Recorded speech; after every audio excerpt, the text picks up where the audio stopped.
Hi Year 11, this is our second lesson for the topic of trigonometry. In this lesson we're going to look at non-right-angled trigonometry.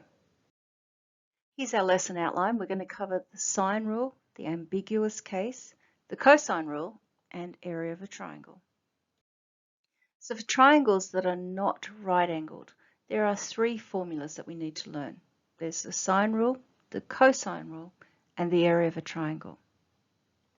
So let's start with the sine rule. And we're going to start with the proof of the sine rule. So consider the triangle ABC. You may remember that the side opposite the angle has the same letter, but for a side we use lowercase letters, and for an angle or vertex we use capital letters. So this is side A and this is side B. We're going to construct the perpendicular CD. So from C, perpendicular to the line AB. And we're going to call that length H. Now, looking at this triangle here, we're going to write an expression for sine A. Then we're going to write an expression for sine B, like this. Sine A is equal to opposite over hypotenuse, so H over B. And sine B is equal to H over A. Now let's rearrange both of those equations to make H the subject. So I'm going to multiply both sides by B, and that will give me H is equal to B sine A. Here I'm going to multiply both sides by A, and so H is equal to A sine B. Because H is equal to both of these things, these are equal to one another. So B sine A is equal to A sine B, which gives us a sine rule. So sine A over A is equal to sine B over B. Now the sine rule is used when you have two sides and two angles. And there are two versions. There's sine A over A equals sine B over B. That's the one we just proved. And we can also look at the reciprocal of both sides. A over sine A equals B over sine B. We use this one when we want to find an unknown angle, and we use this one when we want to find an unknown side. Here's our first example. Find the length of side AC. So this side here, I'm going to put a pronumeral there. You can use the formula, but I find it easier just to use a pattern. We're going to pair up an angle with its opposite side and another angle with its opposite side. And we're going to put the thing we want on top on the left-hand side.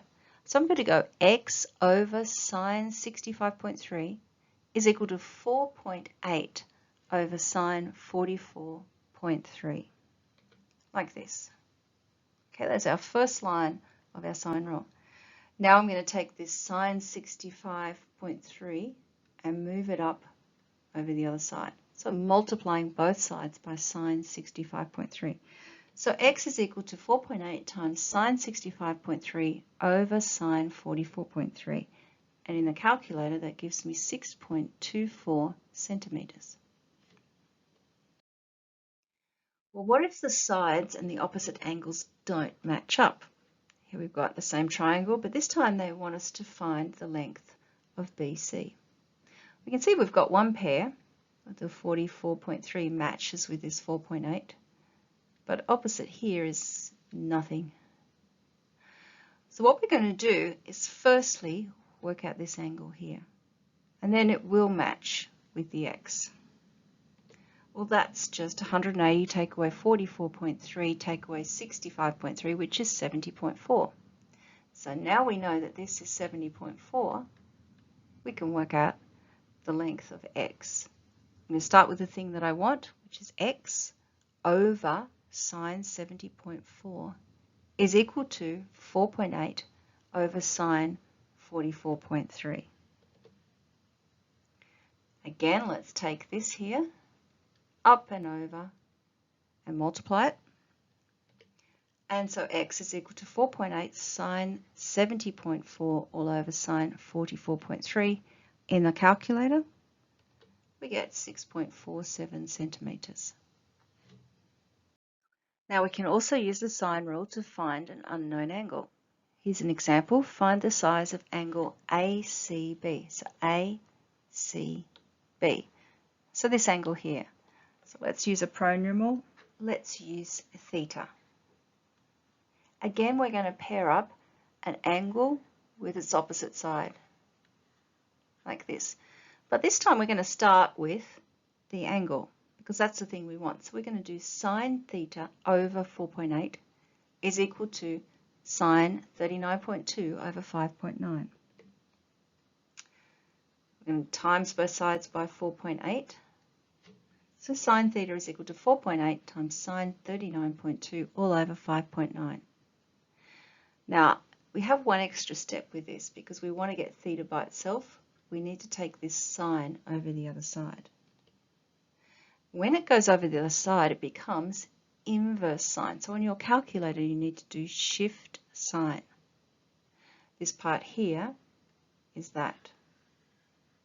So we're going to go shift sine of 0.5142, which is 31 degrees. Now the calculator has a limitation when it comes to obtuse angles with the sine rule. And we're going to go into this more later on in a couple of lessons' time. Let's have a look at this example here. So we want to find this angle. If we pair them up, then angle F will go with a 6 and angle E will go with a 4.7. We'll start with the thing we want. So sine alpha over 6 equals sine 46 over 4.7. Multiply both sides by 6. Sine alpha is equal to 6 sine 46 over 4.7, which is 0.9183. Now when we go shift sine or inverse sine of that number, we're going to get 66.7 degrees. But that's obviously wrong because this is an obtuse angle, not an acute angle. Have a look here. There's actually two triangles that we can draw with that information. If we've got 6 centimeters and 4.7 centimeters and an angle of 46, we can have this triangle or we can have this triangle. And in this case, this is the acute angled triangle and this is the obtuse angled triangle. But the calculator is going to give us the same answer. So let's have a look at the mathematics for both of those triangles. We have sine theta over 6 equals sine 46 over 4.7.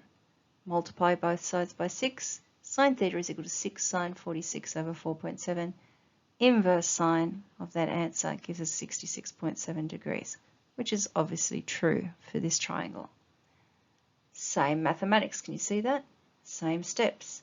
Same answer, but obviously wrong. The reason is the calculator only stores one answer. We're going to learn that there are an infinite number of answers to this. It only ever gives you the acute one. If you want to find the obtuse angle, you just do 180 minus 66.7. So there's our answer there. Let's move on to the cosine rule. It can be used to find unknown sides and angles in non-right-angled triangles as well. There are two versions depending on whether you want to find an angle or a side, and both of these appear on your reference sheet. Here's our first example. Find the value of x. Now, instead of last time with our sine rule, we matched up pairs. It's not quite the same with this one. What we're going to do is locate the angle, because there'll only be one angle. And we're going to label it angle C. Opposite angle C is little c. And these other two sides will be A and B, and the order is not important. Here's our formula. So c squared, which in this case is x squared, is going to be equal to 14 squared plus 11 squared. Take away 2 times 14 times 11, cos 40. Now I'd encourage you to do all of this on your calculator in one go. Don't try and do too much working out. That will give us 81.058. Now just like Pythagoras' theorem, which it looks like, doesn't it? If we don't do the square root, we get an answer that looks wrong, 81.058. I don't think that could be true, could it, with 14 here and 11 here? We haven't done the square root. So square root both sides, x is equal to the square root of 81.058, which is 9. Here's a second example. Find the length of AC. So here. Now this time the angles are actually labelled, but they're not labelled how we want them to be. So I'm going to cross this B out. I'm locating the angle. I'm going to label it angle C. Opposite that is little c. These sides are A and B in either order, it doesn't matter. Now we're going to put it into the calculator. AC squared, or x squared, is equal to 5.6 squared plus 6.7 squared, take away 2 times 5.6 times 6.7, cos 49.7. Straight in the calculator gives me 27.715, square root both sides. AC is equal to 5.26 centimeters. We can also use the cosine rule to find an unknown angle, and all we're going to do is use this version of the formula. Cos C is equal to A squared plus B squared minus C squared all over 2AB. We're going to do exactly the same thing. Locate the angle and label it C. Opposite the angle is little c, and these two sides are A and B in either order. Substitute into the formula. Cos theta is equal to 82 squared plus 110 squared, take away 45 squared, all over 2 times 82 times 110. Work that out, and again we're going to have to do inverse cos, or shift cos, to get the answer. Now we want this to the nearest minute, so we're going to need to use this button on our calculator, which I fondly call the bubble button. So we go shift cos 0.9312 and press equals, and then press this button here. Now it's going to give us answer in base 60, which is what we want. So 21 degrees 23 minutes. Let's try another one. Find the size of angle ABC. So this time the angles are labelled, but we don't want this to be angle B, we want it to be angle C. So locate the angle that you want and make it C. Crossing that out, that's C. Opposite angle C is little c, and these sides are A and B in either order. Substitute into the formula. Into the calculator, we get 0.3008. And now we need to do inverse cos. This time it doesn't tell us how to write our answer, so I'm just going to give it to 1 decimal place. Now here's an important note. You won't get an ambiguous case with cosine rule, so you don't need to worry about it. How do we tell the difference between the sine rule and the cosine rule? Because sometimes they will ask a question and not tell us which one to use. Have a look at those two questions. Which one is sine rule and which one is cosine rule, and how do you know? This first one is cosine rule. It only has one angle, and it has 3 sides, if you include the side we don't know. This one here is sine rule. 2 angles, 2 sides. Okay, last thing for this lesson. Let's look at the area of a non-right-angled triangle. Now remember, if we're working out the area of a right-angled triangle, we use a half times the base times the height. And it's very similar, this formula.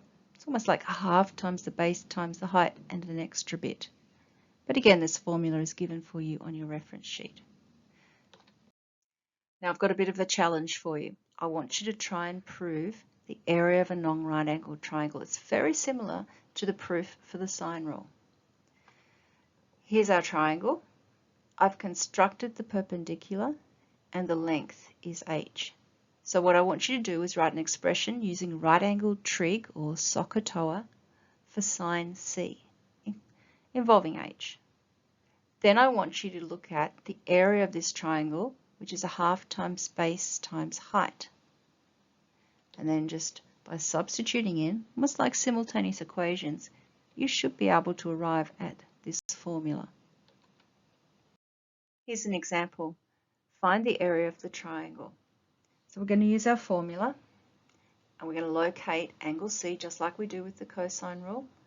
Opposite that angle is little c, and these sides are A and B in either order. Substitute in.